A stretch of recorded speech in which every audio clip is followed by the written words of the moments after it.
Vinci mixed with Kush. I was smoking by myself. The PM one lock it down. The PM one lock it down. Go take it on. Go take it on. No carnival. Go take it on. Go take it on. Go take it on. Go take it on. No that lockdown. Go take it on. Go take it on. No all on the street, but you know we have it. Stack up in the bucket from since 2019. Them say no carnival. They don't want us to play. I see. They really trying to spoil it too good. But we tell our we go drink up thing and bun thing. We tell our we go drink up thing and bun thing. We tell our we go drink up thing and bun thing. We tell our we go drink up thing and bun thing. I ain't just seen nothing now. Too much rivers yet to drink. Officer Vinci mixed with Kush. I was smoking by myself. The PM one lock it down. The PM one lock it down. Go take it on. Go take it on. No carnival. Go take it on. Go take it on. Go take it on. Go take it on. No that lockdown. Go take it on. Go take it on. All we want is a little freedom. The whole of heaven shake when in the stadium. Stand the ground like so many people. I miss the vibe with artists with people run up and down. But we tell our we go drink up thing and bun thing. We tell our we go drink up thing and bun thing. We tell our we go drink up thing and bun thing. We tell our we go drink up thing and bun thing. I ain't just seen nothing now. Too much rivers yet to drink. Officer Vinci mixed with Kush. I was smoking by myself. The PM one lock it down. The PM one lock it down. Go take it on. Go take it on. No carnival. Go take it on. Go take it on.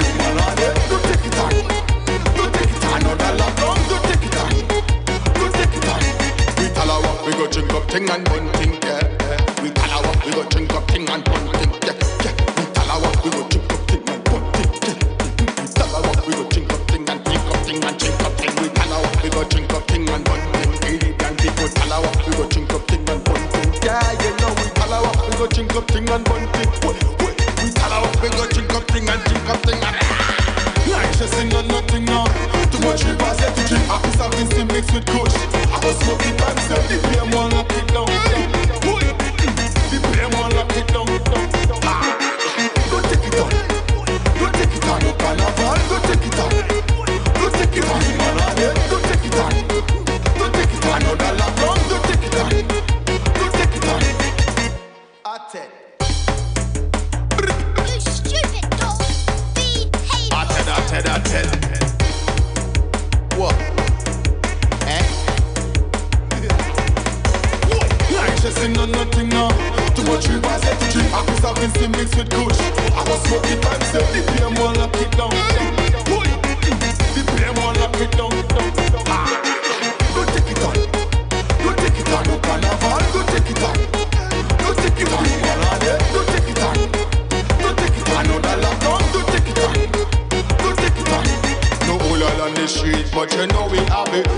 Stack up in the bucket from since 2019. Them say no carnival. They don't want us to play. I see. They really trying to spoil it too good. But we tell our we go drink up thing and bun thing. We tell our we go drink up thing and bun thing. We tell our we go drink up thing and bun thing. We tell our we go drink up thing and bun thing.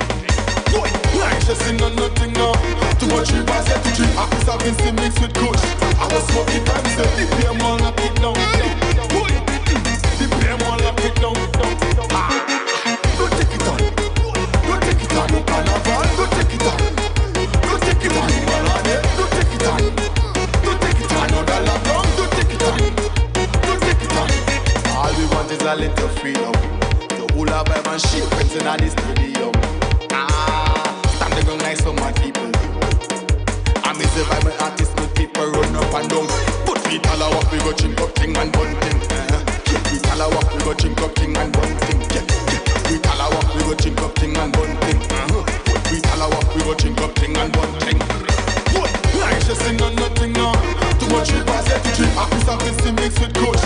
I was smoking by myself. The PM one lock it down. The PM one lock it down. Go take it on. Go take it on. No carnival. Go take it on. Go take it on. Go take it on. Go take it on. No that lockdown. Go take it on. Go take it on. We tell our we go drink up thing and bun thing.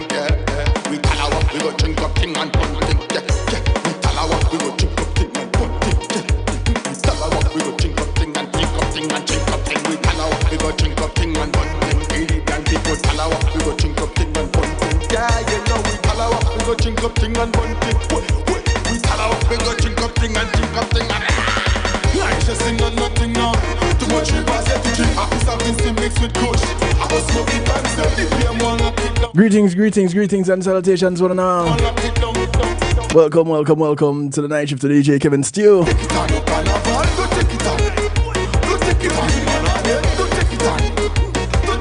How y'all doing? The track is called Don't Take It On. My name, what name? Double Standard. And how appropriate. What?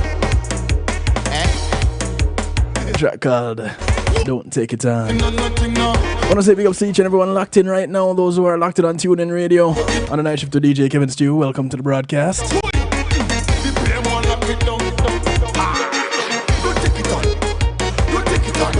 We shouldn't take it on, but we're taking it on. Taking it on all the way. I want to say big ups to those who are locked in from across the pond. One Harmony Radio. Top of the morning to you guys over there in the UK. But you know we have it. Stuck up in the bucket from since 2019. No carnival, they don't want us to play. I see. They're really trying to smile it too good. But we tell our what we go drink up thing and one thing. Tell our what we go drink up thing and I want to say much love to those who are locked in out of New Jersey. On NIE Radio. With my brother from another mother, the motivator.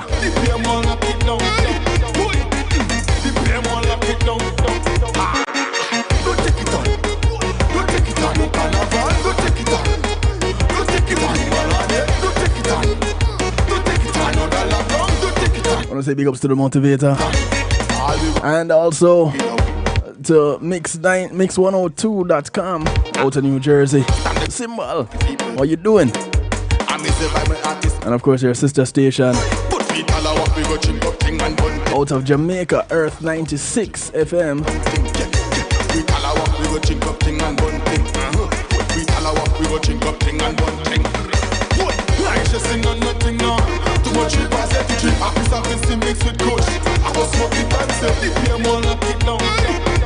I'm over here multitasking.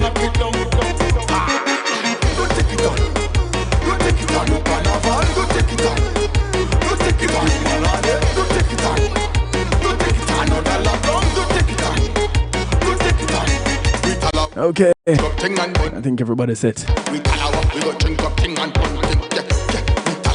Big ups to those who are locked in out of New York on NIE Radio, exhibiting the power of music. Blessings, China Nicole, Gary, and the Jump Out production crew. Much love to you.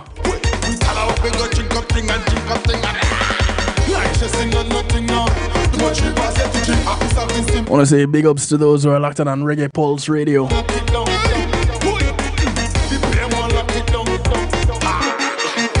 I want to say big ups to those on the Foundation Radio Network, ClintonLindsay.com. Mr. Lindsay, how you doing, sir? What?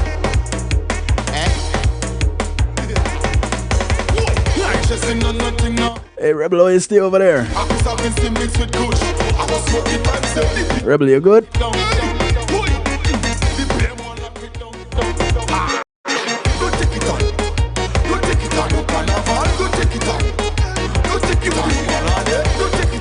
Herbo, you doing? You good? Yeah, I'm here. Cool. Just taking care of a couple of formalities before we get into the meat of the matter over here. I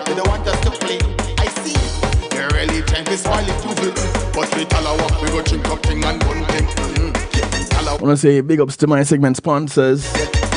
Pulse Media. When being in a moment is priceless. Go ahead and give them a call. They'll take care of your videos, your photos, your streaming, your ads.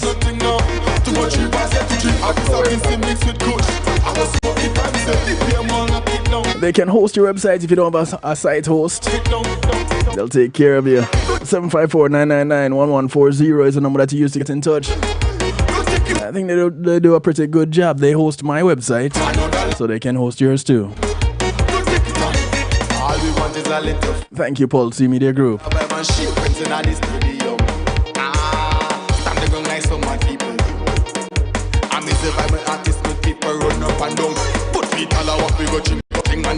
Say thank you to Althea and her healing heavenly hands.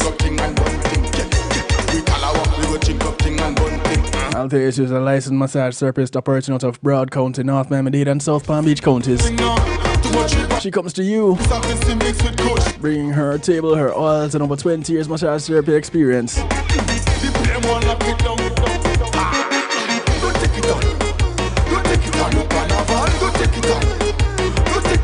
Go ahead and call her up and schedule your appointment today. 954-655-9000. That's 954-655-9000. She only has one request outside of paying her. It's that you get off her table and go sleep somewhere else when she's done. It's called the Kevin Stew class because I always fall asleep, so you probably will too.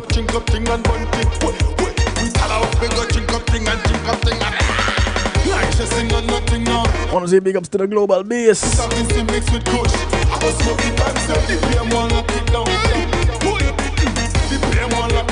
Now the global bass is where you go to get all your needs met when it comes to social media and event planning and music and marketing, because the global bass navigates your journey across music, marketing, and anywhere your mind can take you. It's a realm where social spheres awaken through mastery. Go ahead, embrace the invitation to liberate your creativity, unbounded and free. They're your catalyst for everything related to music, marketing, event planning, and social media.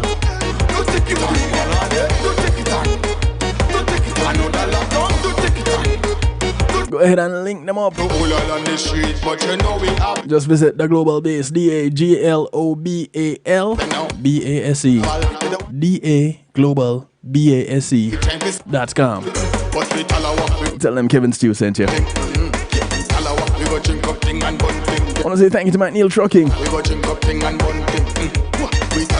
With McNeil Trucking, your goods are in good hands. They're veteran-owned, licensed and insured movers in the state of Florida. So you want to move from the Keys to Jacksonville? Move from Naples to Palm Beach, from Pompano Beach to Pensacola, and all points in between. Just go ahead and call them up. 954-406-9740. You want to put some things in storage, you don't have the manpower, you don't have the transportation? Don't worry. You have the name, you have the number. McNeil Trucking, 954-406-9740. They're willing to take it on when you're not.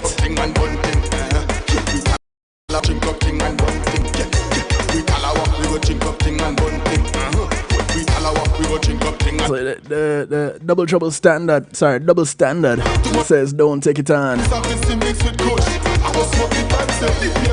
But not everybody listening, not everybody is willing to just sit back and not take it on.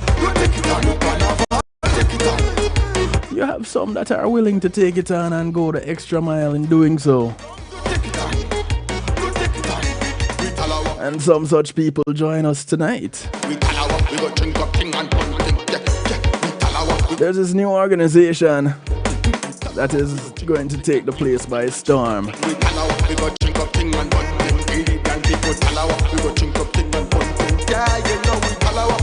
So those in Jamaica and those who love Jamaica, those from Jamaica, you all have an I don't know what to call it, an outlet.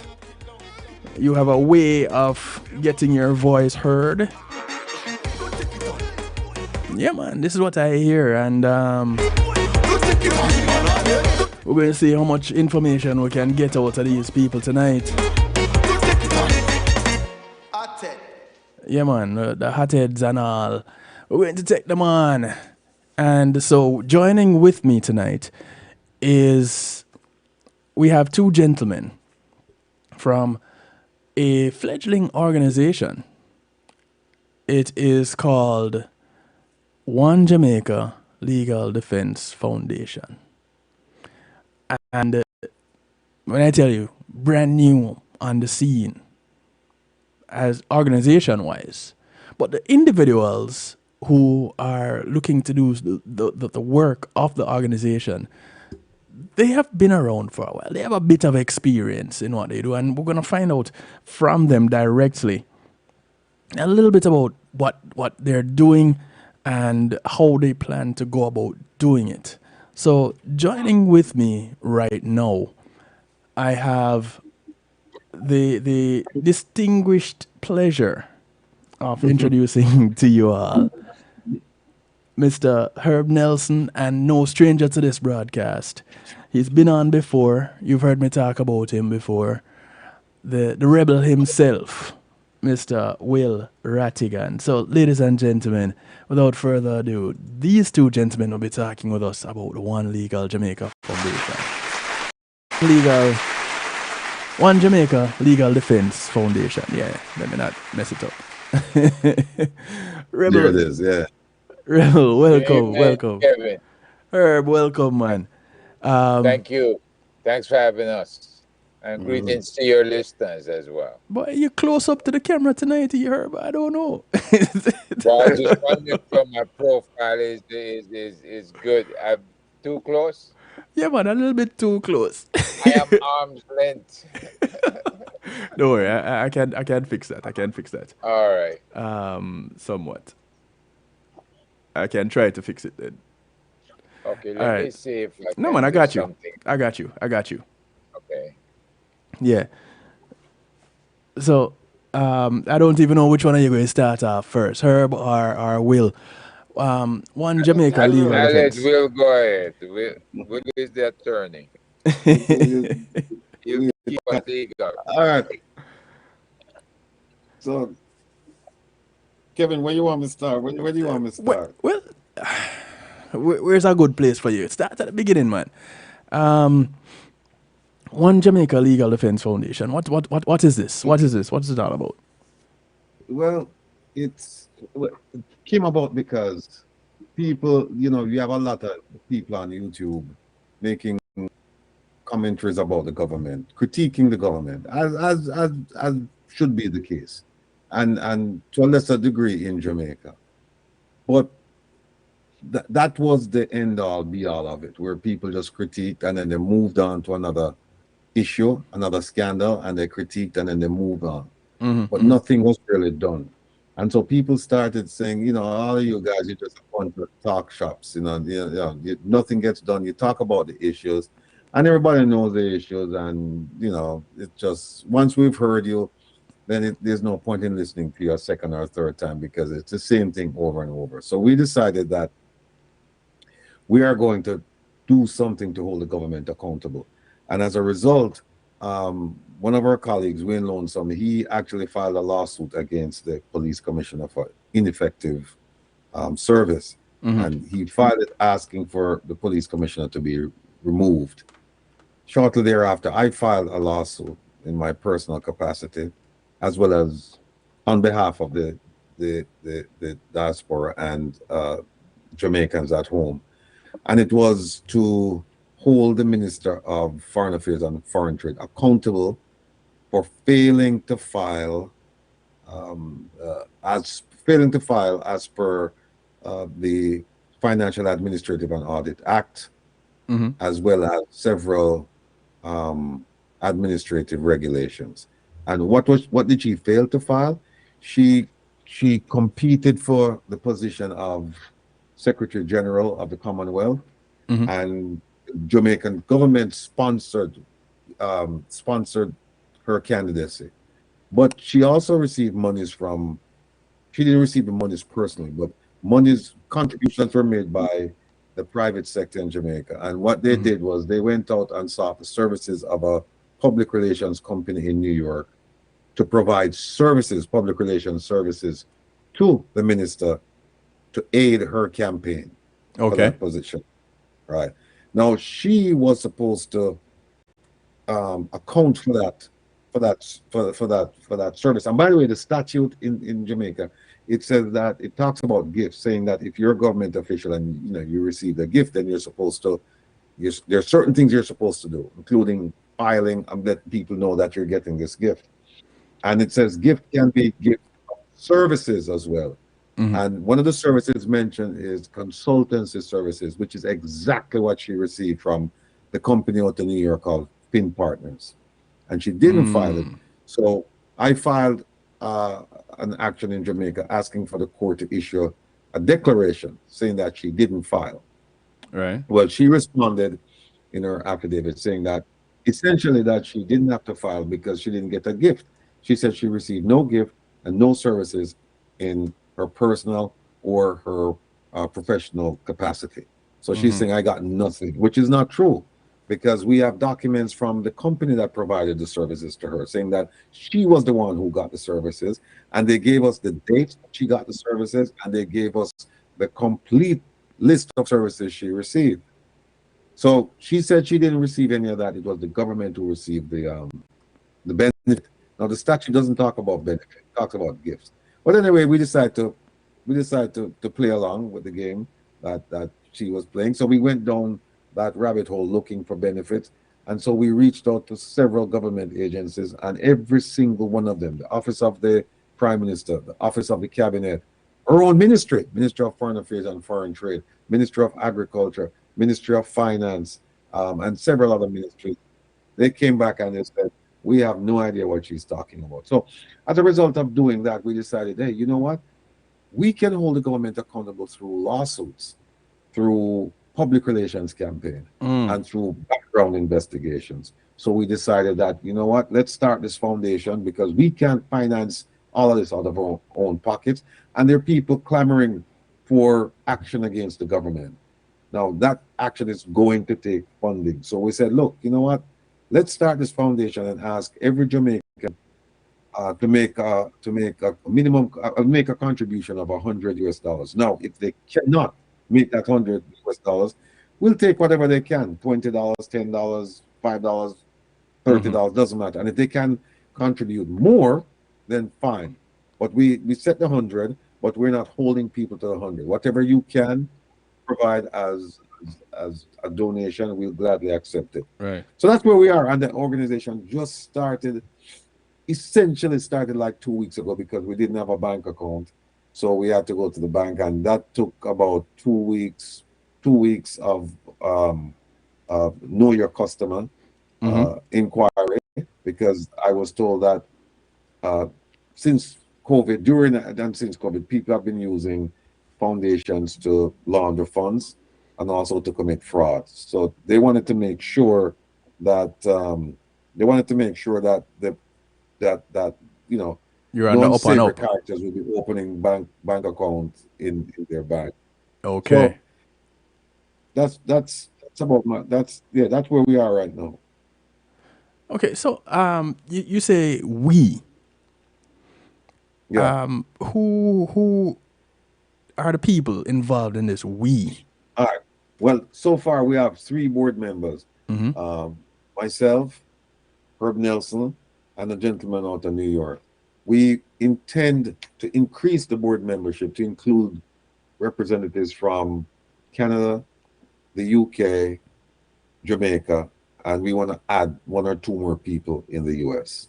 Okay. And the main function, because you mentioned what it was that got it started. You know, Right.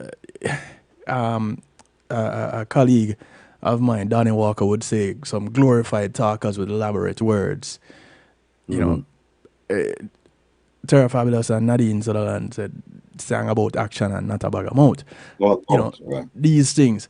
So you mentioned that individuals have been pretty much blowing hot air, not doing anything else, and so you, Herb, and this other gentleman out of New York, who, at liberty to give his name?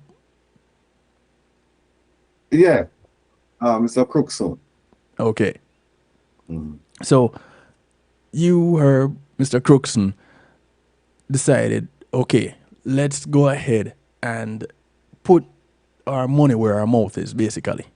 Let's go ahead and put some action behind this talk.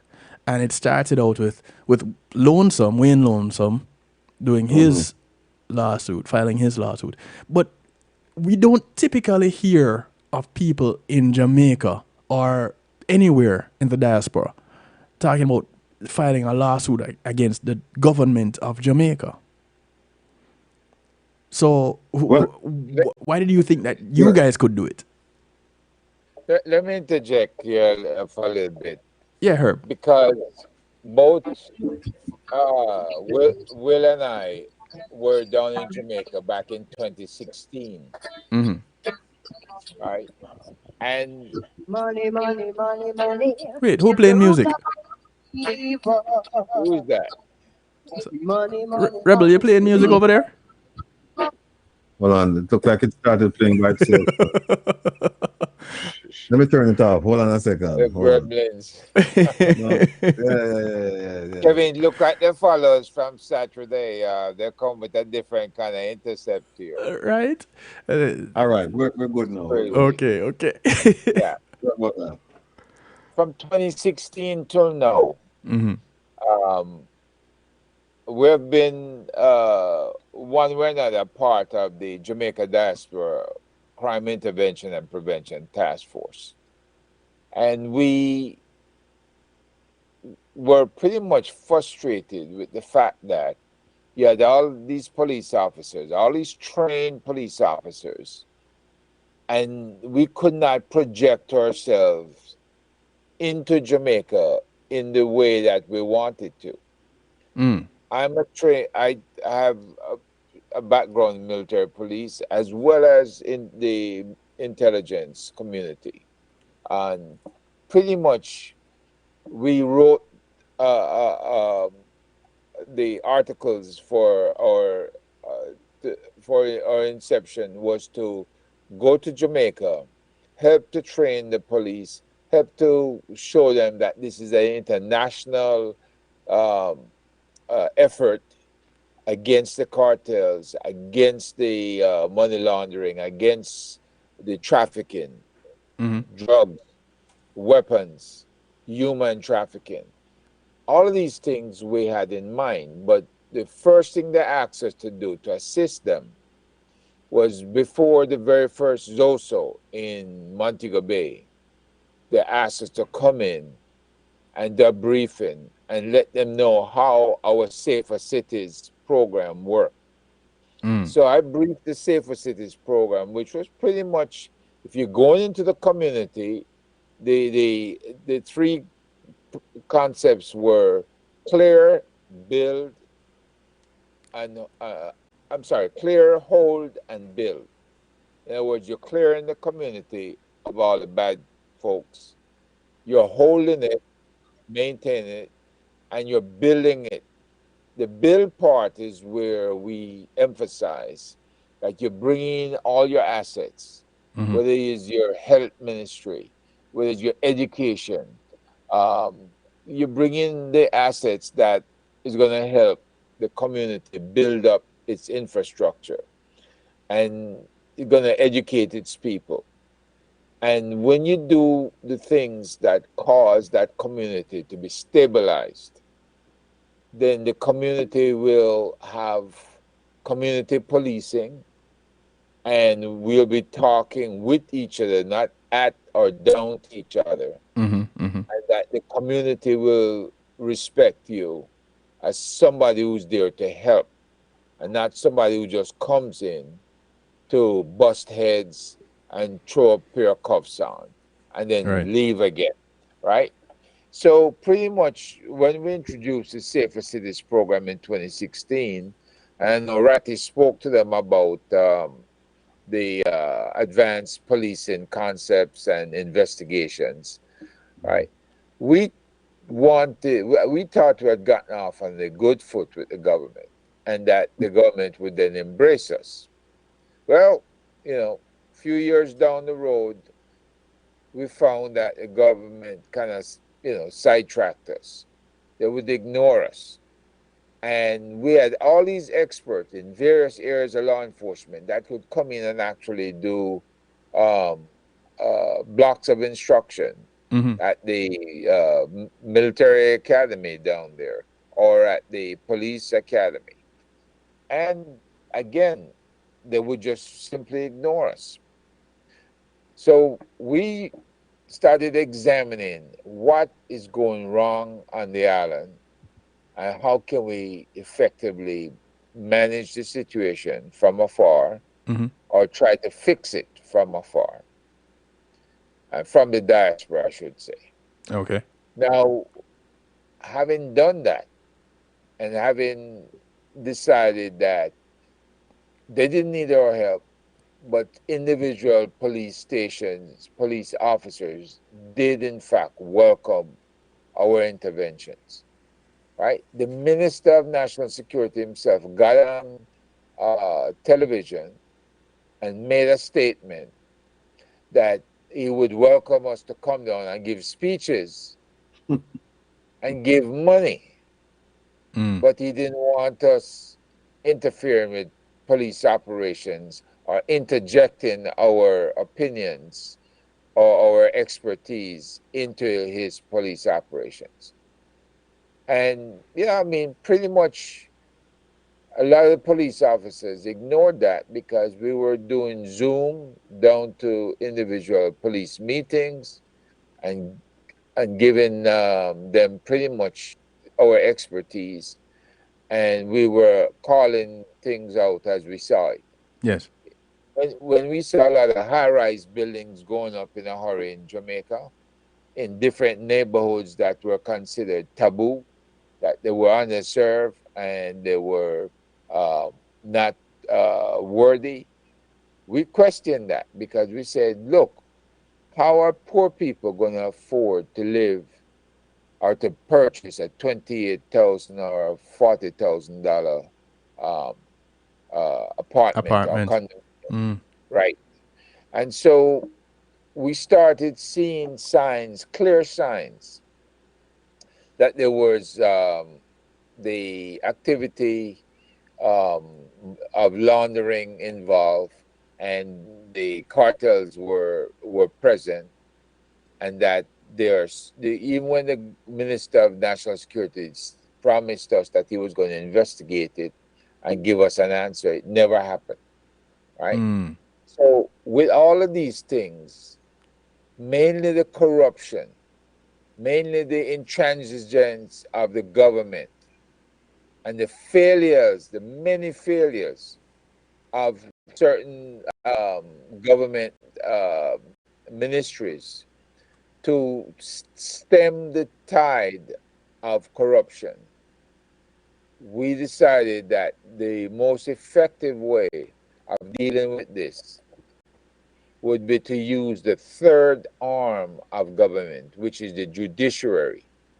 You've got the legislature and you've got the executive acting as one, because the executives are within the legislature. And you have people that influence situations. In other words, if it's a corrupt situation, folks cannot get away or set themselves because the people in charge are there and the people who are corrupt are there. So we said, in order to be effective, we then have to turn to the judiciary to get something, get some support, and to try to impact corruption to where we can not stop things or wipe it out, but where we can be effectively help the police who want to manage it to manage it. And this is where we are today. We have the two cases, Wayne Lowe filing suit against the police commissioner to get him to do his job, right? And Mr. Rattigan filing against Kamina Johnson-Smith because of her underhandedness and her corruption in going after the Secretary General of the Commonwealth position. So that was an overview of where we started. It just didn't start yesterday. It's been going on for 7 years. Yeah, And so 2016 this is a is where long we are. time. Yeah, yeah. We have spent our own money and we have pretty much decided that we're going to put our best effort forward. Hmm. But, we can't afford the best effort forward every day. So we are asking others to join us in this best effort, to impact the situation in Jamaica. We're going to have to file more lawsuits against people in a position of power who can be a lot more effective, who either by malfeasance or misfeasance or other corrupt practices are not doing their jobs. And we hope to get to where we have a committee that can review cases, and then we can decide who we're going after. Right now, we're just getting started. We're just warming up. Well, when you're gonna be just warming up, going after the police commission and the Ministry of Foreign Affairs, Yeah. that's quite a warm up. You know, when you Yep. when you Oh when you, yeah. when you start at that level, where's there to go? Typically, people want to start and climb up to a level, but where do you go after starting at levels like top of the food chain? Well, if I look at the system like a star system, you have 5 points, and it points in each direction of the compass, 360 degrees, Okay. right? So it doesn't matter whether you're below that level, or you're above that level, or you're in between. We're Okay. gonna be able to, by by a committee making decisions, we should be able to figure out what our priorities are. And it's not just the fact that we are going after criminals and corruption. We're also looking at where we can use PR, public relations, and where we can use various articles in different media or interviews with media to effect change, to effect people deciding they're going to straighten up and fly right.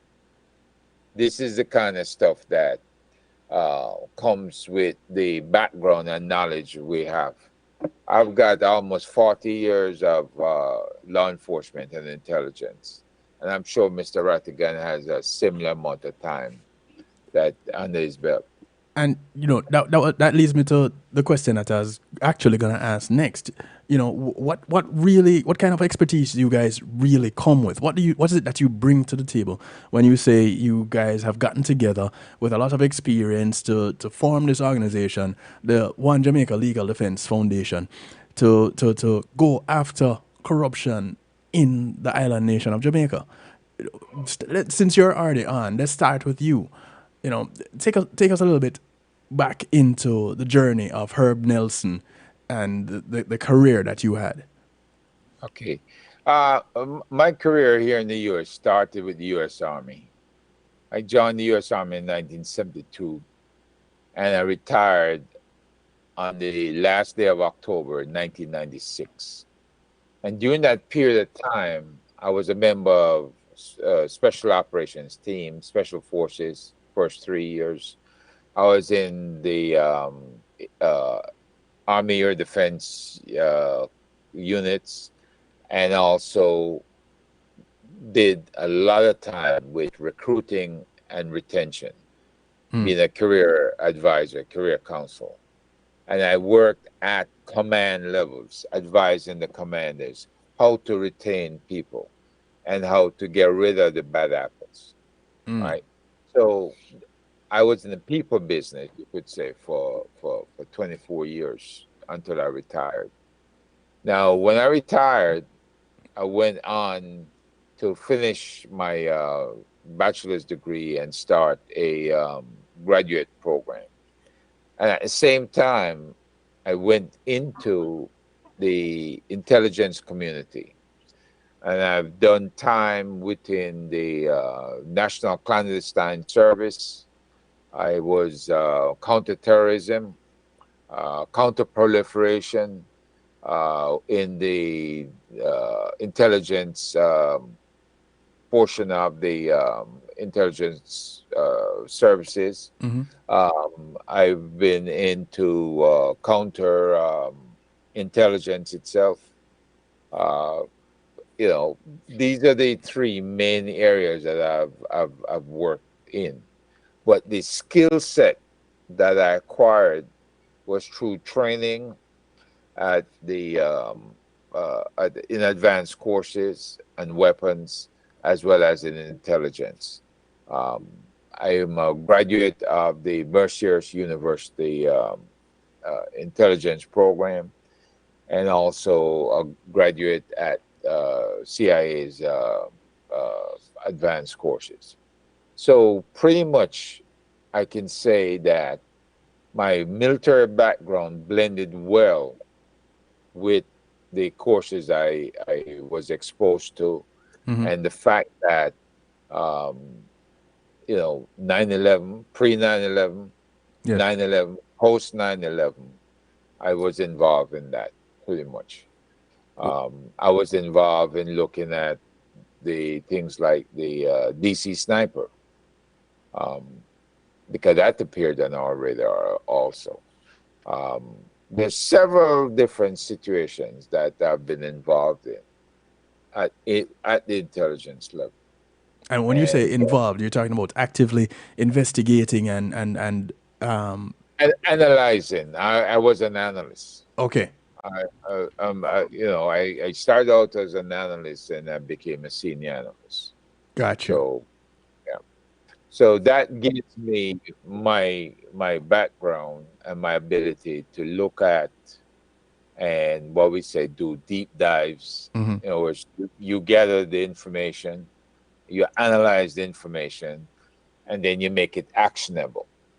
And that's what I learned pretty much in the intelligence community. Some of it I learned all the way back when I was with special operations, because I was in intelligence and operations sections back then. But the skills were combined while I was in the intelligence community. And now that I'm doing it on pretty much with Mr. Rattigan and with others out here, it's a skill set that has worked well for me and has worked well for Jamaica, because I was able to do some mentoring of a special agent who went to Jamaica and took over the Homeland Security Investigations Program.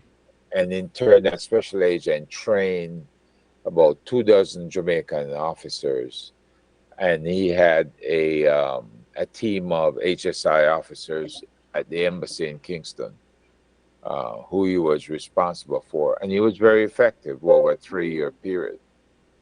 Nice.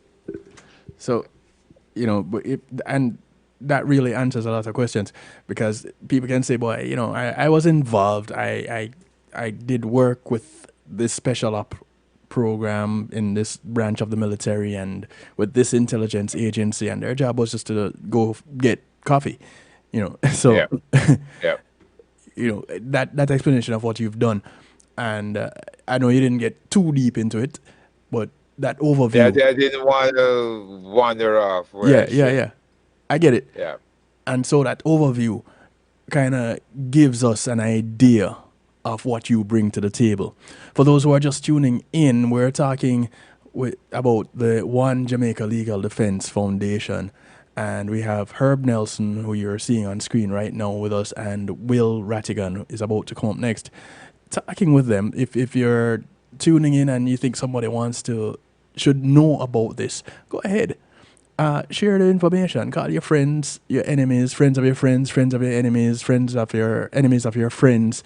Call up everybody. Let them know that the broadcast is on. If you have something that you want to say, you want to share, you want to ask a question, you can jump into the stew pot on kevinstew.com. It's what others call a chat room, but because we're fancy, we call it the stew pot. It's where we keep things interactive and bubbling. But the phone line is also open. It's 773-789-STEW. Those of you watching can see it on the screen, 773-789-7839.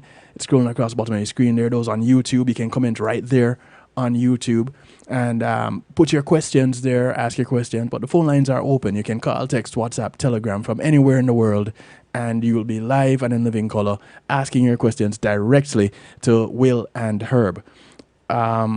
So, Will, you're up next. Yes, sir. Herb gave his overview and told us what he brings to the table. What is it that you bring to the table? Well, first and foremost, I bring the background to the table. That's the beginning right there. That's my house in Waterhouse, and it hasn't changed much. The fence was, I mean, it's rusty now, but still, it's the same as when I lived there. Not much has changed, but that's my beginning. Yes. And so that's why I feel so passionate about trying to do as much as I can to help the people of Jamaica, because Herb and I want to use the word escaped, you know, but we shouldn't forget that we have people back there who have not escaped, and they're suffering the pangs of hell. And that's why we feel so adamant, so strongly about holding the government accountable to provide service deliveries. But that's where I started, and I ended up from there. I went to high school in Meadowbrook, went to a primary school in Waterhouse called Balmagie, went to Meadowbrook High School, then left after sixth form, went to New York, attended John Jay College of Criminal Justice, got a bachelor's, and then from there I went to Howard University School of Law. And I practiced law a little bit in the administrative sector with the New York City as an investigator, then as an advocate. And about a year into that job, I joined the FBI back in 1987. And it's been a hell of a career. My first assignment was to work counterintelligence. In ordinary parlance, it means to work against spies. And, you know, that was my thing for the first few years. Then after that, I worked on a drug squad, a criminal drug squad. They were looking at Dominicans and Jamaicans at the time. And then I worked undercover a bit outside of New York. And once that undercover bit was over, I got transferred from the drug squad to the airport at JFK. So we were responsible for two airports, LaGuardia in Queens and JFK in Queens. So anything that happened at the airport had a federal nexus, we responded to that. And after that, I went overseas to Canada. I was there for a while. And then I got a call saying, go back to New York, pack your bags, you're going to Saudi Arabia. So I ended up in Saudi Arabia for almost 4.5 years. For the first year, I was the assistant. And then after that, I got the job. My boss left, so I took over and I ran the show. So the office covered the entire Arabian Peninsula from Kuwait up north to Yemen in the south. It was quite an experience. I was there when 9/11 happened, and most of the criminals responsible for 9/11 came from my region. They came from Saudi Arabia and the UAE. So that was quite interesting. Then after that assignment, I went back to New York as a supervisor covering Central Asian. And from that position, I was promoted to, well, actually, while I was in New York, I was acting in charge of the counterterrorism program, and that program it became unmanageable. It was too large. So they broke it up into, they split off the intelligence portion of it, and I went over there, and they didn't have somebody to lead it at the time, and so I ran the intelligence program. Hundreds of people doing all kinds of marvelous work. And after that, I got promoted, and I went down to Mississippi, where I was the #2 guy in charge of the office. I had the national security program. So you're talking about counterintelligence, counterterrorism, weapons of mass destruction. We had some cyber, and we also had. In fact, I took over the admin program as well, and then we had I'm trying to remember the name now. It's the source development program, where if you're running a case and you can't find a source, then these guys were supposed to go find sources for you, and also the intelligence program. And then I left after about a little less than 2 years, and I was transferred to South Africa, where I ran the office for 3 years, and we covered all kinds of programs there. Then from South Africa, I was transferred to Washington, D.C., to FBI headquarters, where I was the unit chief in charge of a transnational organized crime for Africa, Asia, Middle East. And anything having to do with transnational organized crime in those regions, they actually came through my section. And I stayed there until I retired. But before retiring, going back early in the career, I was also assigned to the legal defense. I'm sorry, not legal defense, legal counsel's office in New York. Okay. So I had the training, and I actually taught law to, the Fourth Amendment, Fifth Amendment things, to principals, to the agents. And I retired in 2017 and started practicing law. And that's what I've been doing since. And I'm enjoying every minute of it. So, but as I said, when I first started, my passion is helping the people of Jamaica. And right. I must mention this. When I was in South Africa, I was approached by the Jamaican members of the Jamaican High Commission. And at the time, they had a program called Mapping the Diaspora. And the purpose was to look around the diaspora and identify qualified people who they believe could help Jamaica in light of Vision 2030, which is a program designed to make Jamaica a place to live, work, retire, raise a family. So they identified me and said, hey, look, we have an issue with crime, and we think you'd be a great police commissioner. So a vacancy came up. They asked me to apply. I applied. And I wasn't shortlisted. They told me, thank you very much for your application, but no thanks. And then a vacancy came up about 2 years later. And they asked me again to apply. I applied. I wasn't shortlisted. Thank you very much. Okay. And then after I retired, a vacancy came up again. And this time I said, I'm not going to apply. I don't care. Let them do whatever they want to do. Let them fight crime in their own way. And I went to give like an inspirational talk at the Wilma's Boys School and to the sixth formers. And when it was over, they said to me, aren't you the person who applied for the job previously? And I said, yeah. And they said, well, are you going to apply this time around? And I said, no. And they're like, no, you have to apply. We need you, somebody like you with your skill sets, your experience, your contacts. We need you here because crime is a huge problem here. We're in crisis mode, and we need, they said the people here, they cannot fight crime. We need somebody like you. And I said, no, I'm not interested. They kept, they persisted, and then eventually I said, all right, fine, I'll do it. So I applied the third time. Same response, thank you, but no thank you. And I said, all right, fine, no problem, no hard feelings.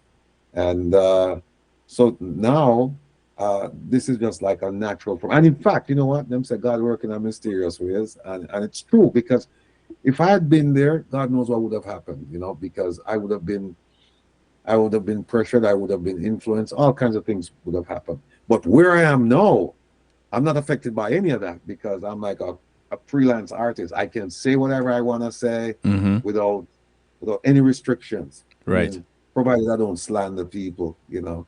Yes. Yes. But which I won't.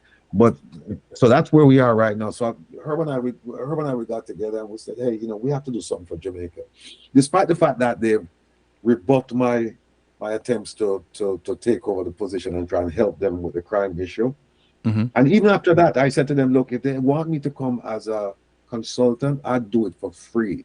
Whatever they're going to pay me, they can establish a foundation or a scholarship for inner city youths or spend it on the school that I attended to help some of those children. But I said I cannot accept money from the Jamaican taxpayers because they gave me a foundation upon which I've built a nice building. Mm-hmm. And so what I need to do is give back.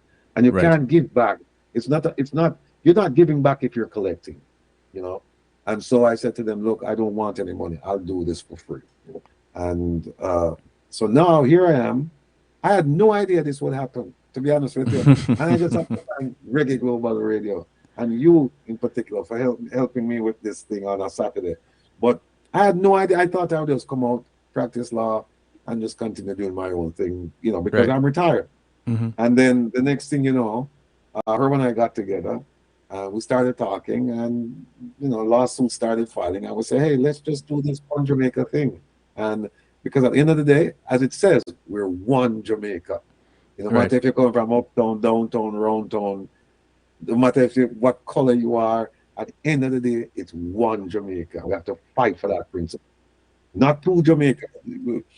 In what we're witnessing two Jamaica. We're witnessing one where people of influence, they're not subjected to the same hardships, you know, the same obstacles as people who don't have the influence and the power and live below crossroads. Mm-hmm. So we decided that no, we're going to make this a level playing field for everyone.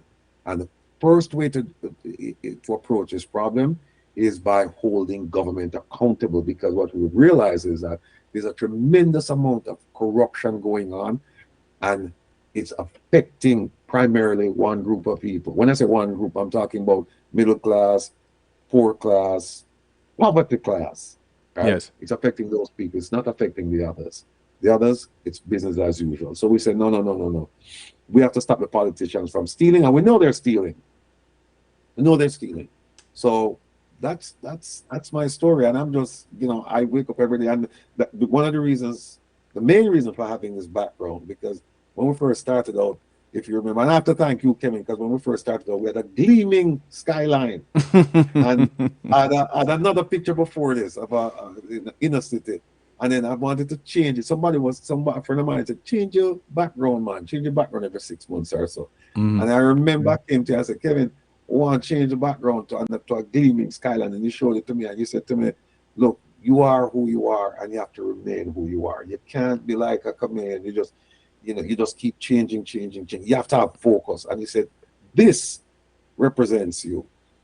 And so stick with it. Who don't like it, they'll grow to like it. But I'm glad I took your advice.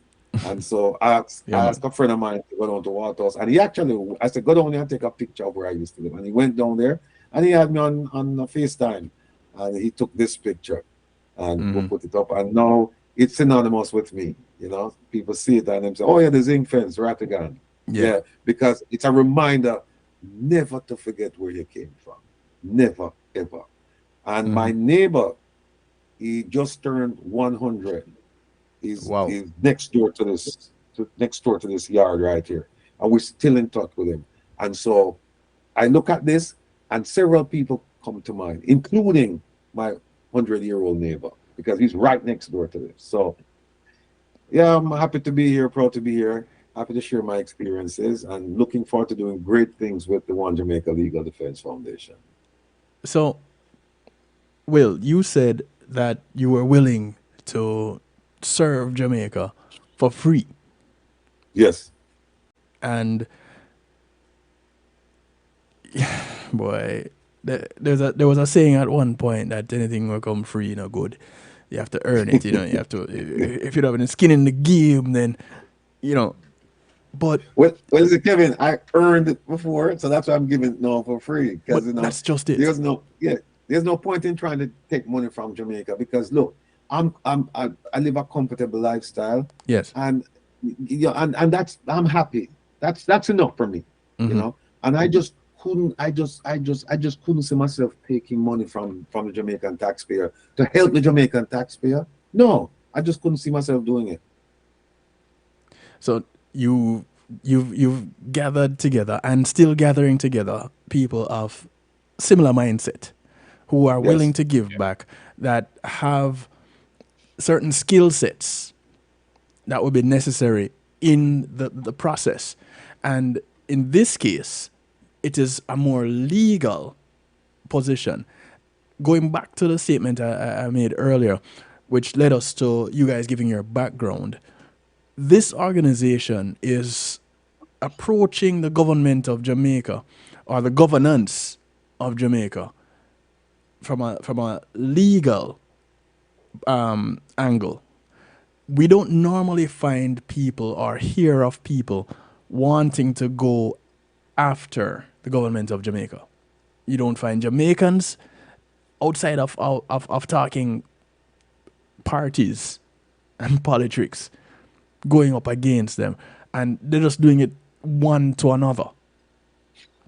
So you guys know coming on and taking on the government big time, head on, to the level of asking, okay, show us the money, literally.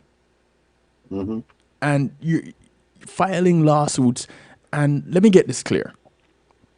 The lawsuit against Kamina Johnson Smith that you filed, is it for you to get money? What is the lawsuit to get? Okay. All right. Good question. The there's something called judicial review that I could have filed, right? And Yes. that is to have a judge force her to do certain things. And then you can also ask for money. I didn't do that because that's very time consuming. And also, I didn't want any money, right? So what I did, I filed something for an administrative declaration. Basically, it's just saying it's not asking the judge to punish her. It's just saying to the judge, Judge, I'm going to present you with the evidence that she didn't file, and I just want you to make a declaration that she didn't file and she should have filed. That's it. No money involved, no punishment involved. So next month we're going to have a hearing on it. We had one already. We're going to have another one because the first one, well, one of the things she's raised is that I have no standing. Basically, I'm I'm like a second class Jamaican. I don't live in Jamaica, so therefore I shouldn't have any standing or interest to bring this matter before the court. And the judge who looked at it, she had just gotten the matter like 45 minutes from another judge before the hearing, and she said, "Oh, I see that there could be a standing issue here." So we're going to see where that goes. If they're going to say that because you don't live in Jamaica, even though you're Jamaican, because you don't live in Jamaica, you have no interest in what's going on in Jamaica. But to answer your question, yes, I'm not asking the judge to punish her. I'm not asking for money. All I'm asking the judge to do, look at the evidence. I believe that depicts a true picture of what she didn't do, and that was to file her statutory declaration with the Integrity Commission, claiming the gift of services she received. Also filing with the tax administrator, claiming the gift of services she received as income. Right. And also filing with the Ministry of Finance, saying that she received this gift of services along with her ministry. There's certainly a couple of ministries that she was supposed to file with in accordance with the law, the Financial Administrative and Audit Act, and she didn't do that. So that's all I'm asking the judge to do. Just make a declaration. But why is that so important? It's important because if you go the other route where you ask for a judicial review now, right, that's going to take forever, and that's going to get buried. With this, what I filed, the court is obliged to have a hearing within 4 weeks, which they did. Okay. It did. Now, like for example, our counterpart Wayne Lonesome, he filed his lawsuit and he's asking for judicial review. He hasn't had his first hearing yet, and he filed way before me. And okay. for a judicial review, what you have to do is you're basically saying to the court, look, I have an action here that I think is valid, and I want you, judge, to look at it and approve it and tell me yes, it's valid. So then you have a hearing, and if the judge says yes, it's valid, then you file the action against the person. What I did was I went straight ahead and filed my action and said, Judge, I'm not asking you to punish anybody. I just want you to give me the declaration that you didn't file. Now, here's the effect of it, because it sounds like, well, why would you do that? Because if there's no consequence, why would it? Big consequences? Because once the judge says that you should have filed and you didn't file, that kicks in the Integrity Commission Act of 2017, indicating that there was a false declaration filed, and the consequence for that is up to 2 years in prison. Then you also have the one for tax. That's another one, right? So all I'm asking the judge to do is just give me the declaration. Once I get that declaration, then Integrity Commission, Tax Administrator, Ministry of Finance, they're on it. Hence the pushback. Because if you weren't asking for any kind of punishment, then there shouldn't be any pushback. There's no need to have any pushback. There's no need to try to cover anything up. But it is the declaration that will cause the ripple effect that leads to... Exactly. So all the dominoes fall with this declaration. Exactly. And they know it. They know it because, you know, if you just look at the declaration itself, you go, okay, this is simple. He's just asking for the judge to say, and they go, so then, you know, like you say, but wait a minute, why would you do that if there's no consequence? Right, why are you wasting time doing that? And but there are consequences, and once that judge says you didn't file and you should have filed, then the question then becomes, well, did she file a false declaration with the tax administrator, with the Integrity Commission, with the Ministry of Finance? She's in deep trouble. Deep trouble. So that's why they're pushing back. But then she has a very flimsy defense, saying that she didn't get any benefit and she didn't get any gifts. And the statute doesn't talk about benefits. The statute speaks only about gifts. It says if you're getting a gift, you must report it. And it says a gift can be a gift of services, like consultancy services, which, you know, as I said before, she got that. Right. So now, but then what happened is that she said the government got the benefit. The government got the benefit. And then when we asked the government said, no, we don't know anything about this. We didn't get any benefits. We didn't get any gifts. And what's interesting is that when her candidacy was declared, titans of industry, high-ranking politicians, everybody came out and they supported her. Since I raised this issue, not one person has come out in the public domain to say we support her and what Mr. Rattigan is doing is wrong. Because you know why? They know I'm right. Because the paperwork is there. They know I'm right. And then on the One Jamaica Legal Defense Foundation website, it's ojldf.org.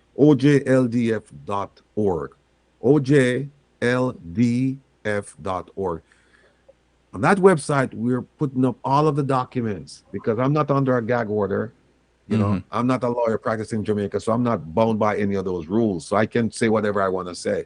And we're putting up those documents. We're putting up her interviews where she said, oh, my candidacy is funded by the government of Jamaica, nobody else, and I have nothing to hide and there are no secrets. We're putting that up. Then we're putting up a whole bunch of documents that the U.S. government gave me, that they got from Fin Partners, the group that actually provided the gifts of services to her. And they named her right throughout all the documents. They named her, saying that she's the person who got the gifts of, who got our services. Yes. Then we also have her affidavit where she's saying, I got no gifts and I got no benefit. In either my personal or my professional capacity, I received nothing, which is a lie. And then we have all the government agencies, she said the government agencies, they receive the benefit. And then I sent out inquiries to a bunch of government agencies. And the most pertinent ones, they've responded. And they've said, we have no documentation evidencing a gift or a benefit. And that came from the Office of the Prime Minister, the Office of the Cabinet, and those two would have known. Our own Ministry of Foreign Affairs and Foreign Trade said, no, we didn't get a gift, we didn't get any benefit. Ministry of Tourism, no benefit, no gift. Ministry of Agriculture, because she's involved with some fertilizer that came from Morocco. They said, we received no benefit, no gift. Right? Ministry of Finance, no benefit, no gift. So I don't know where she's gonna go now. You know, this sounds like something that you and colleagues of yours have come across and discussed and decided that you're going to take this on and address this. But for those in the diaspora, for those in Jamaica that find that they have an issue and want to get answers, they think they were wronged in some way by the government, by the police, by whomever in Jamaica. As an organization with the name One Jamaica Legal Defense Foundation, can these average Joes, the people of Jamaica who are wronged, can they call you up and say, boy, Herb, Will, Mr. Crookson, talk to me. What can I do? Where can I go? How can I get answers to this?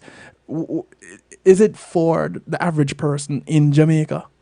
Is the services of One Jamaica Legal Defense Foundation? Yes, indeed. And I won't take up too much of time because I know Herb is chomping at the bit to come in. But yes, and it was designed for that person, for that average Joe, in that person's quest to seek justice against the government. So if there's government action involved, like if the police abuse somebody's rights, then that person can come to the One Jamaica Legal Defense Foundation and say, listen, this is what happened, because that's government action. Right, that's a violation of Chapter 3 of the Constitution, the chapter on fundamental rights and freedoms, and so we will get involved with that. It's not just corruption; it's also abuse of power, anything having to do with the government, where the government is acting outside the scope of its normal duties, where it's violating people's rights, where it's violating laws and administrative regulations. Yes. Herb, you want to add to that? Well, you know, looking at the various cases is essential because, from an intelligence standpoint, you're the commissioner of police always referring to, oh, we have an intelligence driven investigation. Well, whatever we do will be intelligence driven. And you get the normal citizen to submit information to you. And you'll be surprised how piecing together all pieces of information starts to shape the picture that shows that there is abuse or there is a undermining of the system for nefarious purposes. And so when you can build a case in that fashion, that's intelligence driven, and then you proceed to do what we refer to as deep dives, you start to look within the system, going beyond the norm, and get the necessary information that you need to tie the bits and pieces together. And now you can put direction and muscle on your investigation. Right. Right? Because it's truly intelligence driven. You know, I see where they use that term loosely, but it's usually information driven cases that they're looking at. We actually do analyze stuff. We actually do break stuff down. And when we have the opportunity to speak to an individual, we're not being biased. We can't afford to be. We need to get from them verbatim what it is that they experienced, what it is that they saw, what it is that they did, right? How did they do it? Who gave instructions? The who, what, when, where, why, how of our business is what we execute. And once you get all that information together, then you can build a case. And you can look to see if what's happening is happening across all borders, whether it's Cornwall into Middlesex into Surrey, or you can look if it's isolated to Kingston and St. Andrew only. Right?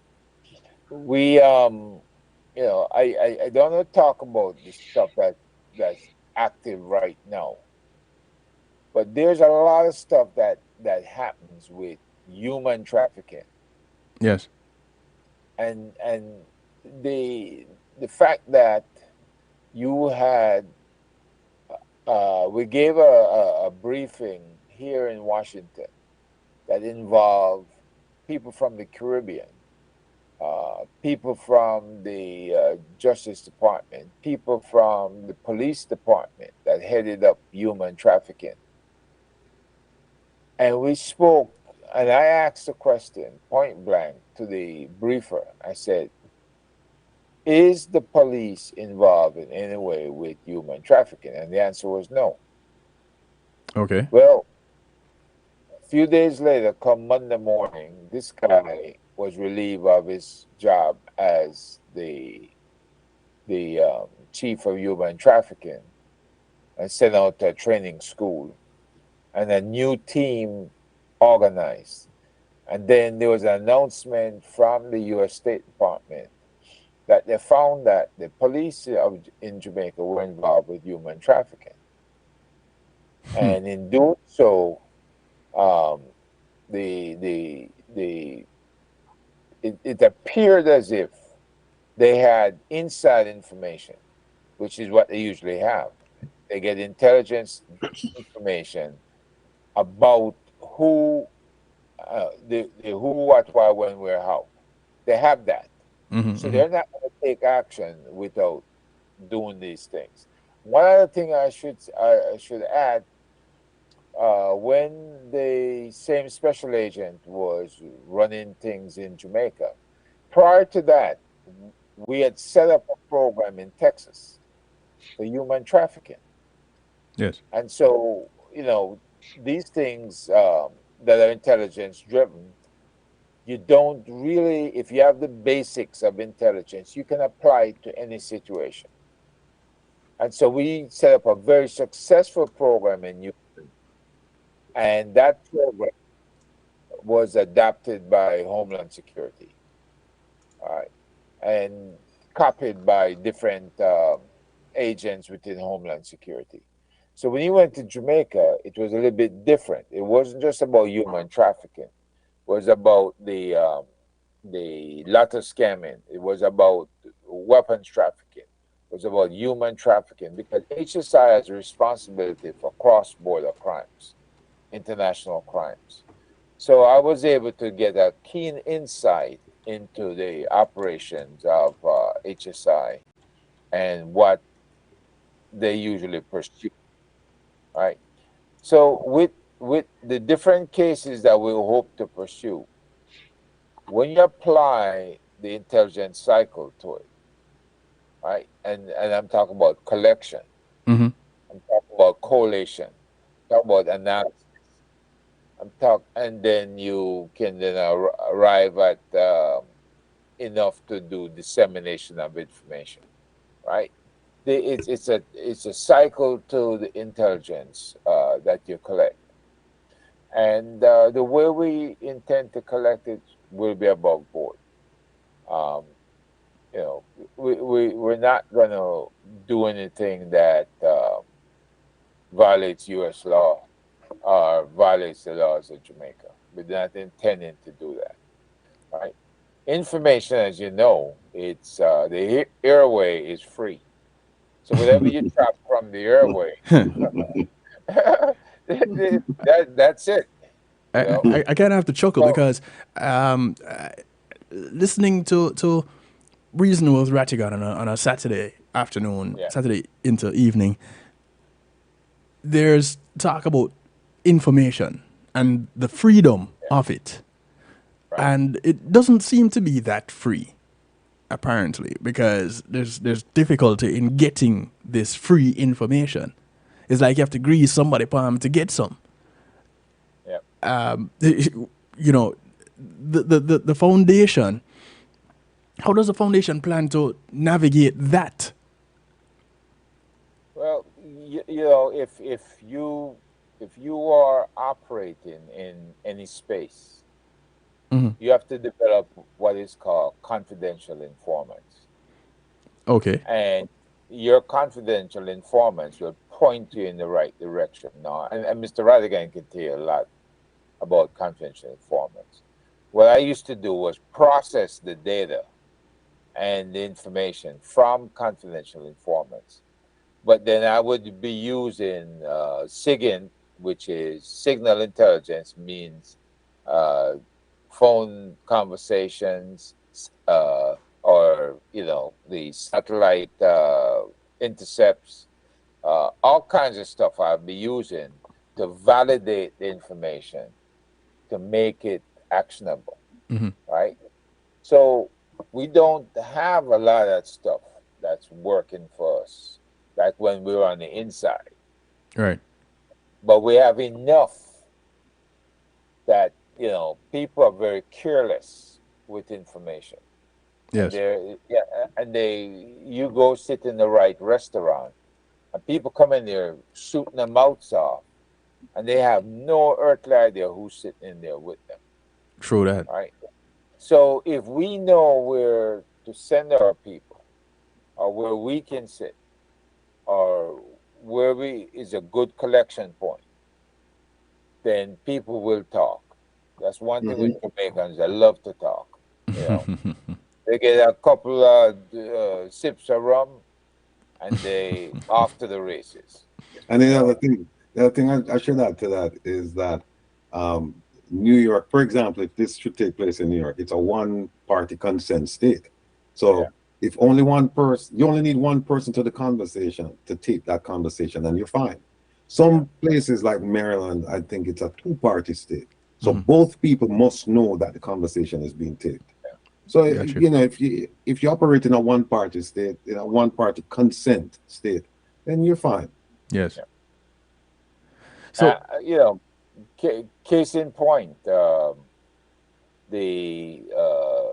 Muslim cleric that was arrested in Jamaica, brought to the U.S. in New York, and he was tried, and he's now serving 20 years down in Florida, someplace. His thing was set up from the get-go. I never would believe that Jamaica would set up its own citizen and expose them to the type of setup that was executed on him, right? Because when he left England and came down to Jamaica, the English weren't upset. They were glad to get rid of him. mm, The Americans were more upset, and more likely the people of Jewish persuasion were upset. And so when they went after him, was with the full blessing of the JCF and the JDF. JDF are well trained. They have a military intelligence unit that can monitor anybody, that can take out anybody, that can do whatever is necessary to contain a subject. And this guy was blending back into the society, and he was, debating scholars, and um, it turned out he was not scholarly as they thought. mm, He used more reasoning, more common sense reasoning in got you. his talk. He was on Religious Hard Talk with that popular host down there. I can't remember his name right now. Yeah, a Boeing. Ian Yeah, Boyne. Boy, Ian Boy. Yeah, Okay. and I used to watch him and some of the other religious scholars, and he held his own, but then they could overwhelm him with conversation, Hmm. right? Um, and so I had to assess that threat. Was this guy somebody who's there in Jamaica to stir up trouble for the government and to create a problem within the Muslim community for the imams who were already there? And I know they didn't like him one bit, because they had been tipped off about him and his activities, and it was all negative. Right. But the bottom line is, the way he was set up was via conversation, recorded conversation, and that means you had the cooperation on both sides. Mm. And they used those recorded conversations to help to convict him and to send him away. Because the thought from the get-go was that this guy should have been sentenced to 20 to 30 years, not the 8 years he was sentenced to. And he served, I think, 4 or 5, and then they shipped him out of England, right? So I'm just doing that to give you an idea of what this SIGINT, Mm-hmm. signal intelligence, when you're listening on phone calls and stuff, what that's all about, Right. right? So, the skill sets are there between myself and Mr. Radigan and others, because we do have others that we can call on who have other skill sets to blend in and to keep us informed and So keep us up to. the One of skill. the things also is that, sorry to Yeah. interrupt you, Kevin. Yeah. One Go of the ahead. things also is that you have people who are true patriots and they see what's going on and they have this information, they want to share it, but they don't feel comfortable sharing it with the police in Jamaica because their Mm. perception is that the police are untrustworthy, right? So Okay. here comes a group now with people with the experience and knowledge, the know-how, and the ability to protect information and people. And so those people will provide information to us as well, without we have to even to go out and seek it. And Herb, you Yes. mind just talking to him about Proton and that Yeah, and yeah. Signal? We look at texting and emails as primary methods Mm-hmm. to send us information. And the text program that we use is Signal. Okay. Elon Musk uses Signal. He's a believer in the program because it protects his personal and private conversation. Yes. And he can text, he can make phone calls using Signal. And it's free. Yes. You don't have to pay anything for it. It's just like WhatsApp. Mm-hmm. When you talk to each other, you can put a group together in Signal and you can speak as a group or you can just do one-on-one. Better air, and it's end-to-end encrypted. Yes. That's the big thing. Just like Proton. Proton is also end-to-end encrypted. Proton has its own protections as well. Um, the with Proton, you can put attachments in there. You can send us the email. Now, somebody brought up the fact that our government was able to get Proton to cooperate with them. Mm. But I should point out, if you are using Proton for nefarious reasons, and there are a lot of people that do use Proton for different reasons. But in this case, the person was a radical that was planning different events. Terroristic And events. so, yes, and Okay. so they were able to get the Swiss government to open it up to them and get them the information that they needed. Right. So that's just a warning to people who would use Proton in the wrong manner. Yes. But our purposes, if you are using Proton to tell of corruption in the ranks, Yes. corruption is something that the UN, that the OAS, that the CARICOM, and even our own government has made different proclamations against corruption. So Right. our own government in Jamaica, I should say, and the Yes. United States, Canada, the whole Commonwealth is against corruption. So if that's the purposes that you're supplying that information, then so be it. We encourage that information, and we encourage. We don't have a big bonus to pay or bounty to pay. Mm-hmm. But your information is going to go a long way in stopping money drain on the island and to stop bad people from doing bad things. Right. So that's the satisfaction you'll have. Now, which leads me to the other question. With the organization being one that is willing to do so much for people in the diaspora, people in Jamaica, people of Jamaican connections, how are you going to be able to afford to do this? Because having the skill set is one thing. Resources, you mentioned getting information and methods by which that information can get to you. But to take action takes financial resources. How then are you going to support this? Is it because you guys have gone through and worked hard and you have a little savings in the kitty that you're putting together to do this? Who is paying for this? How is this going to get funded? We started with well, the first couple lawsuits came out of our pockets, right? Okay. So what we've said to the Jamaican public at home and abroad, and Jamaica and supporters of Jamaica, That's people who from different countries who they love Jamaica. What we've said to them is simply this: that we're asking for every person to make a contribution of $100. Right? Now we understand, and I've gotten phone calls from people in Jamaica who said, I cannot afford $100, but I can afford 20.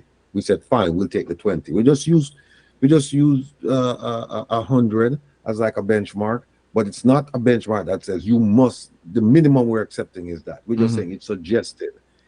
If you can afford more than that, and I suspect that there'll be people, lots of people out there in the diaspora who can afford more than $100, then that's fine.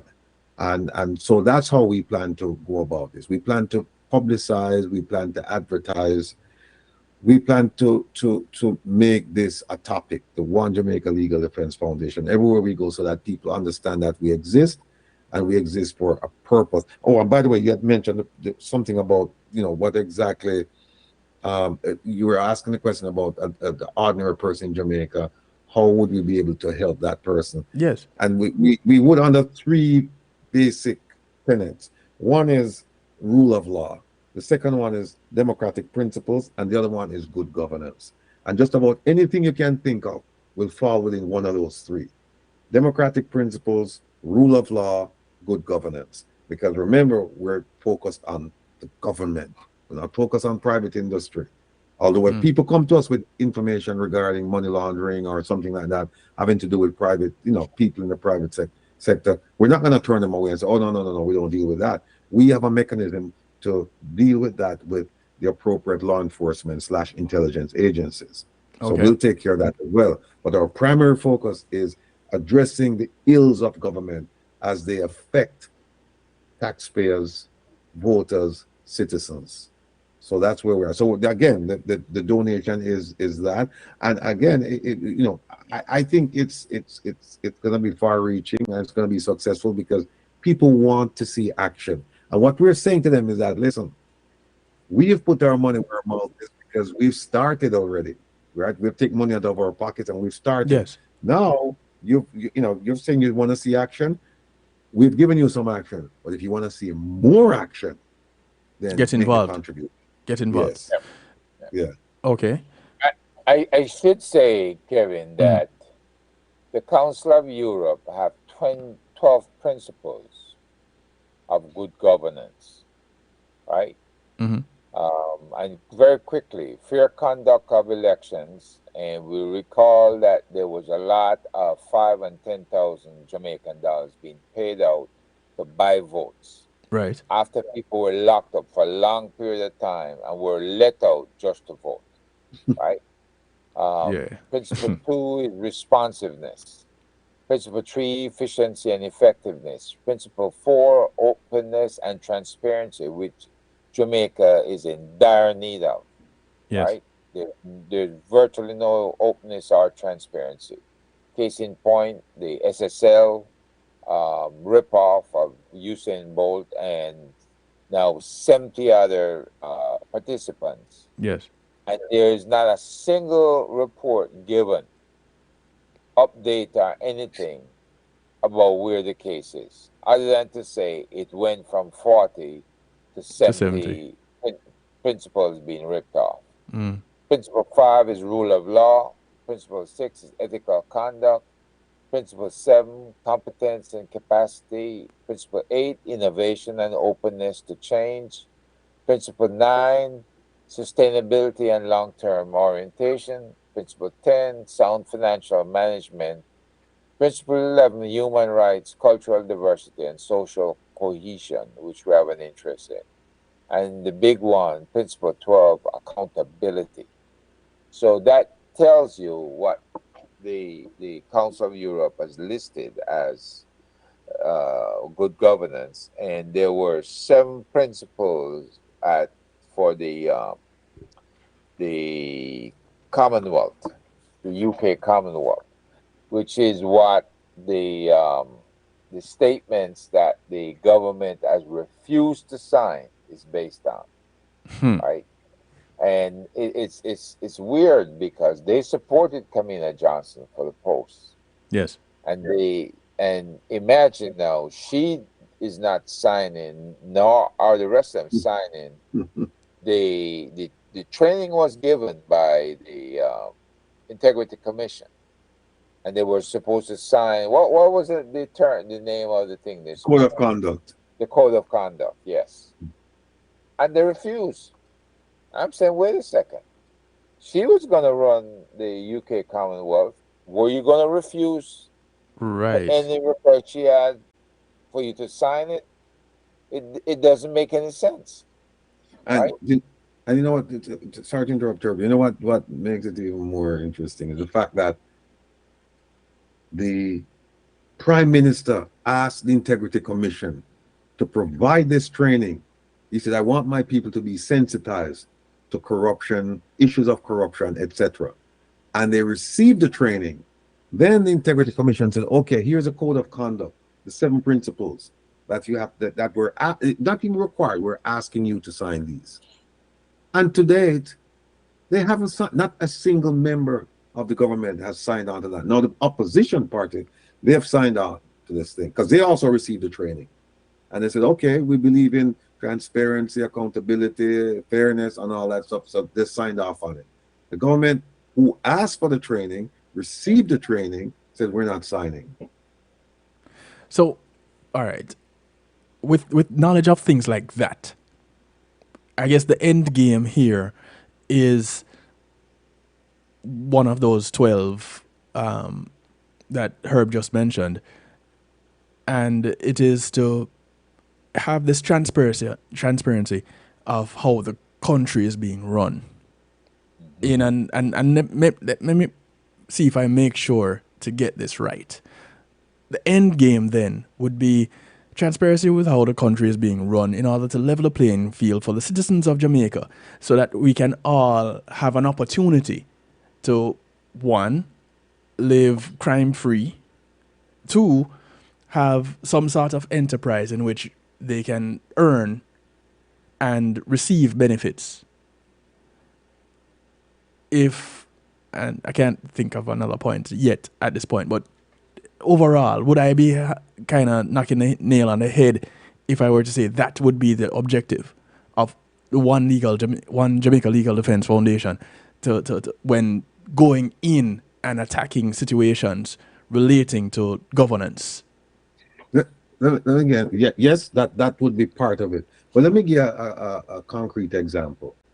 During the COVID period, Jamaica obtained approximately $750 million in loans from the IMF, IDB, and the World Bank. And the loans came in for 2 purposes: for vulnerable communities and for the business community, right? Okay. Now, what the government did was, for the vulnerable community, poor people, they said, oh, they come up with all kinds of requirements. You have to have access to the internet. You have to have a bank account. You have to have the password. You have to have a lot of people in the rural areas, they don't have this, Right. right? So they didn't get any money, right? And there's been no accountability to date regarding that $750 million. And to make it worse, when it's time for the money to be paid back, some of the people who didn't get will have to pay, have to make. So think about the unfairness of that. Not to mention the illegality and all that stuff. The money came in and you're supposed to get a piece of that pie, right? You didn't get it. But now you're being told, okay, you're going to have to help to pay back the loan. So things like that we're going to get involved with to figure out where did this money go, because it didn't go to the people that should have gotten the funds. And also donor funds. Jamaica is awash with donor funds. Yes. The question is accountability. Where the money came in to build a clinic, but there's no clinic. Money came in to build a road. I'm just saying, for example. Yes. Money came in, it's not done. And then the question is, okay, where did the money go? We don't know. And a lot of the, just like the fertilizer that came from in Morocco. from Morocco. Yes. Right. Fertilizer is missing and nobody knows where it is.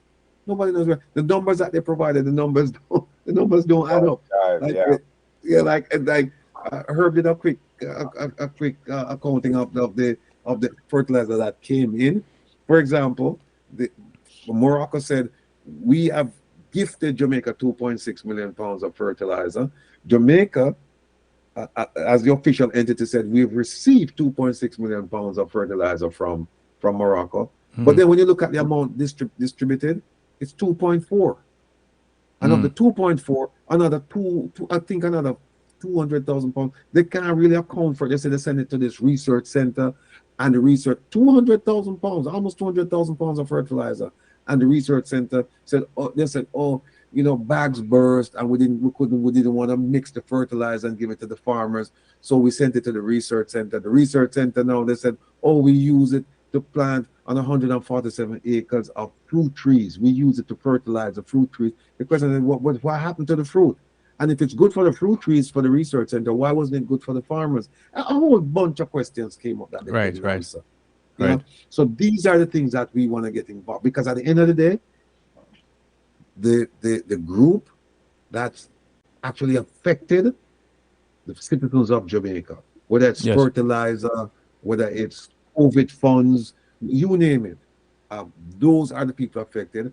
And the thing about it is that some of those people, they don't understand that they're being affected. Some of them accept that they're being affected and just chalk it up as life. The common phrase is, that's what the thing said.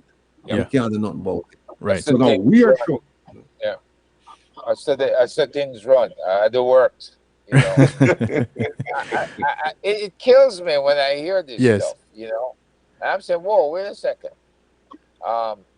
You are the underserved community of farmers, underserved community of carpenters and masons, you're educators, underserved all over. Mm-hmm. And when it's time to break out those government contracts, if you get together with Tom, Dick, and Harry and you decide you have enough people, then compete, right? Yes. But people are made to feel like they're less than and they can't compete. And so the same people keep getting the contracts. Right. Right? But this has been going on forever. It's what Integrity Commission came up with. The Prime Minister gave over 30-something contracts to his friend. A friend who is known for over 23 years. A friend who he and his wife, Juliet, owns a finance company and owns a construction company together. So how do you separate your official duties when in fact it says you as a member of parliament can make recommendations for contracts in your neighborhood that you are responsible for?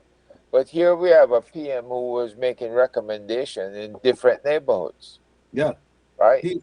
He's in St. Andrew, Tower Hill, Cockburn Pen, that area, and he's making recommendation. First of all, he shouldn't be making any recommendation, but then he made a recommendation for the guy to do work out in Mobile. Yep. Was it debushing or whatever the work was? Yeah. and then here's the I mean, this makes my blood boil. The Integrity Commission, the investigators said, we're recommending that the Prime Minister and those associated with these contracts that they be charged.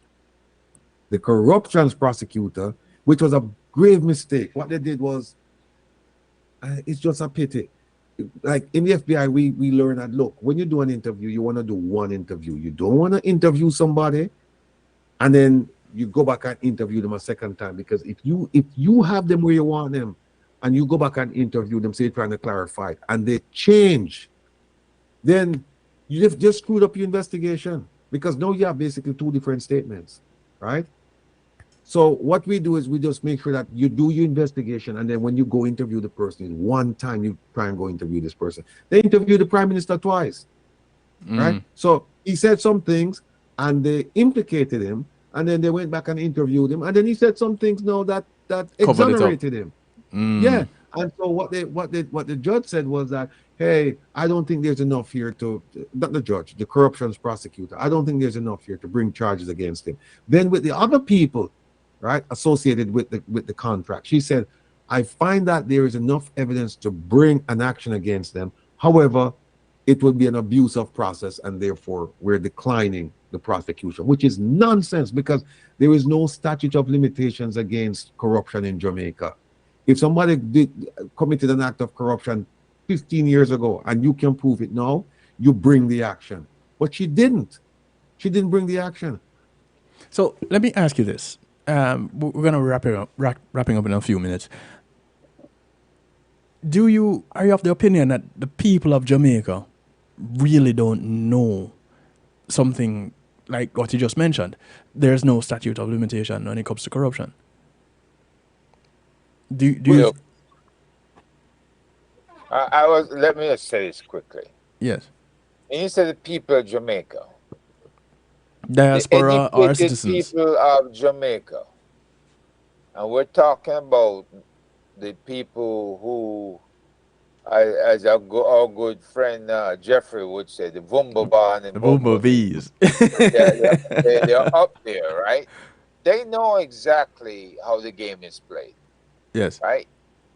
They are the part of the client-patron system, where the government person is going to be their informant and their coordinator, and they can run business that way, right?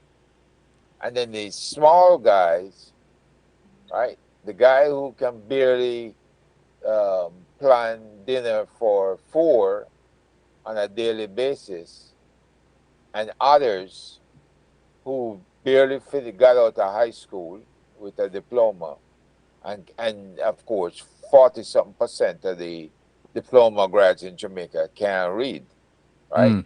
Cannot comprehend, so they can't compete at that level, Right. so it's the same people that keeps dominating the contracting business. And the when you're hired, if they're skimming or if they're doing anything untoward, there's nobody to tell. Because if you go telling certain police officers at certain police stations, it comes back, and all of a sudden you get fired or you get beaten up or worse. Yeah. End up missing. You end up missing. Which seems to be trending in Jamaica for some reason. I don't know where Jamaicans get this kidnapping thing from, but that's a whole nother broadcast. Yes. Will, Herb, I want to thank you guys for coming and giving an overview of what the One Jamaica Legal Defense Foundation is all about, and the kind of expertise that is a part of this, the minds, the skill sets that will be at work in this foundation. I have a little bit of information here that I can share about the One Jamaica Legal Defense Foundation, and I'm pretty sure it would be okay for me to share it. Yeah, right? yeah. There you go. So that's the website and the bank account and the email. So for those of you who would like to make a donation using Zelle, you would do that through the email, and the account number is there, the routing number is there. Otherwise, you go to the you go to the website, and there is a portal there where you can access it to make your donations, or submit your donations um, using a bank card or a credit card. So that's the information right there. Also, check out the website. Let us know what you think. Come back with if you think that there are ways that we can improve it. And it's all about constructive criticism, and we take it in that light. So we look forward to having people visit and having people work with us. So and again, in the spirit of one Jamaica. And for those who are listening on the radio affiliates, so you can't see what it is that we're showing. The website is ojldf.org. That's OJLDF for One Jamaica Legal Defense Foundation.org. The bank account is at Citibank, and it's account number 911399836. Again, Citibank account number 911399836, and the routing number is 254070116. Again, routing number 254070116.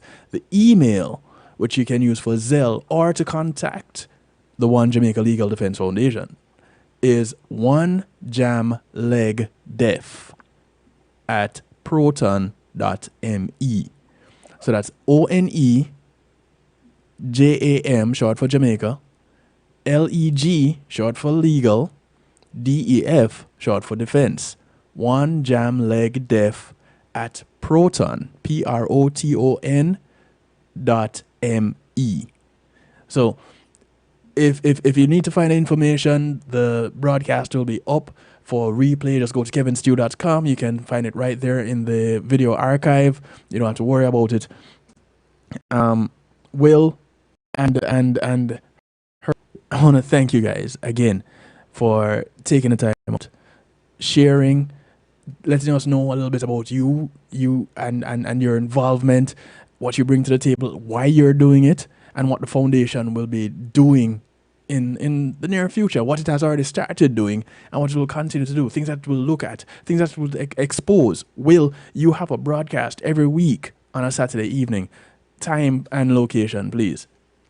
Yes, the program is called Reason with Rattigan, and it's on at 3 p.m. New York time, 2 p.m. Jamaica time, and you can find us on YouTube, you can find us on Facebook, and you can find us on reggaeglobalradio.com. And what we're doing over the past several weeks, in light of the Constitution Reform Committee, the fact that they're trying to amend the Constitution to make Jamaica a republic, as well as making some other changes, in light of that, we are teaching our people about the Constitution. At this point, we're on chapter 3, dealing with the fundamental rights and freedoms, which is a relatively new addition to the Constitution. It's 11 years old. Remember now, the Constitution was given to us in 1962. Right. But the section we're focused on right now was put in 11 years ago, and it's chapter 3, fundamental rights and freedoms. And we're going over it to discuss what are your rights in terms of police action, search warrants, right to education, so on and so forth.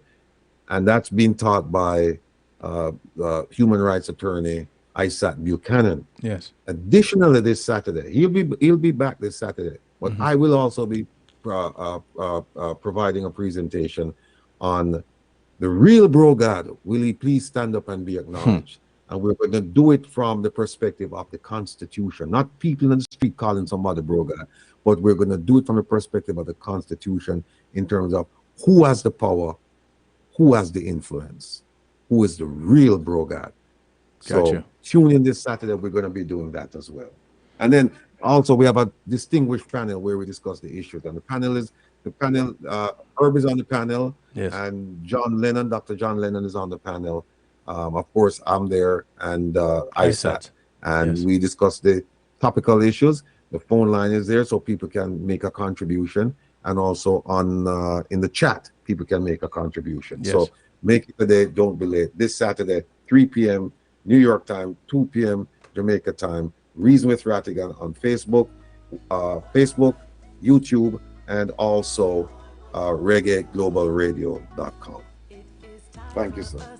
Well, Kevin, thank I you. just wanted to finish out by saying people want to communicate with us should Yes. download the Signal app in the Google Play Store, and they can also go to protonmail.com. Yes. That's it. And they can download Proton, and they can have their own Proton account. Gotcha. And they'll have end-to-end protection that way in anything that they want to send us. Excellent. A couple of comments here on YouTube chat. Tina Simone said, the level of convoluted corruption is beyond belief. The loopholes and lack of knowledge facilitate all of this. Absolutely sickening. And it is. But when you have an organization like One Jamaica Legal Defense Foundation, I guess it's a pill for the sickness. So, well, like we would say in Jamaica, we won't give them some herb tea. Wash out. A healthy dose of herb. Herb Nelson, Will Rattigan. Thank you, gentlemen. Once again, much love. Thank you. Blessings, brethren. Have a good night. Y'all take care. Have a good night. We'll talk. All right? All right, cool. All right.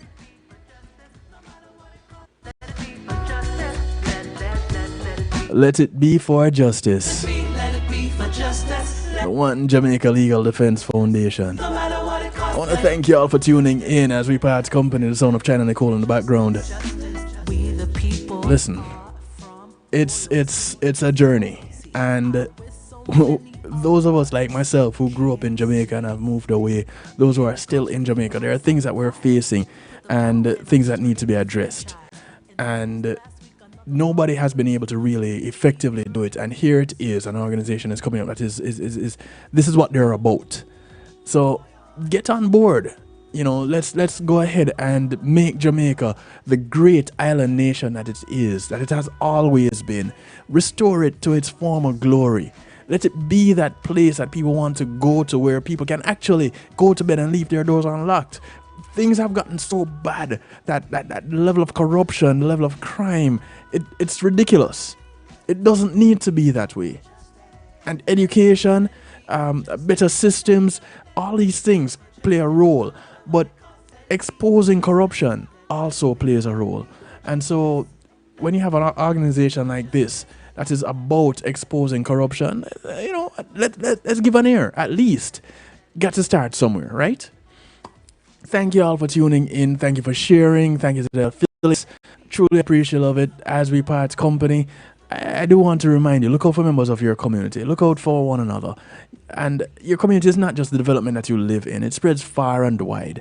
So those that you pass on the bus, the plane, the boat, or the train, whether you walk, ride, or drive, these are members of your community. Do something good for one of them today, because you never know who's going to do something good for you tomorrow. My name is Kevin Steele. This is how I like to do it to you, for you, and with you every Monday, Tuesday, and Wednesday, 10 p.m. Eastern till midnight. Go ahead, check it out. Follow the YouTube. Go ahead and listen to previous broadcasts on kevinstew.com. Use up the podcast feature. Just check me out. Tell somebody about it. Let's grow together. Let's be informed. Y'all take care. Good morning, good afternoon, good day to you wherever you are in the world. From right here in South Florida, I bid you all a good night. Take care. Be good. If you can't be good at it. I'm out of here. Greetings and salutations, one and all. You're invited to tune in to the Night Shift with DJ Kevin Stew. It airs on Mondays with Community and Finance, Tuesdays with Healthy Love, and Wednesdays with Real Talk from 10 p.m. to midnight Eastern Time.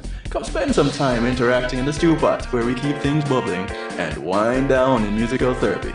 The Night Shift with DJ Kevin Stew is on kevinstew.com, where you're encouraged to have acceptance through enlightenment.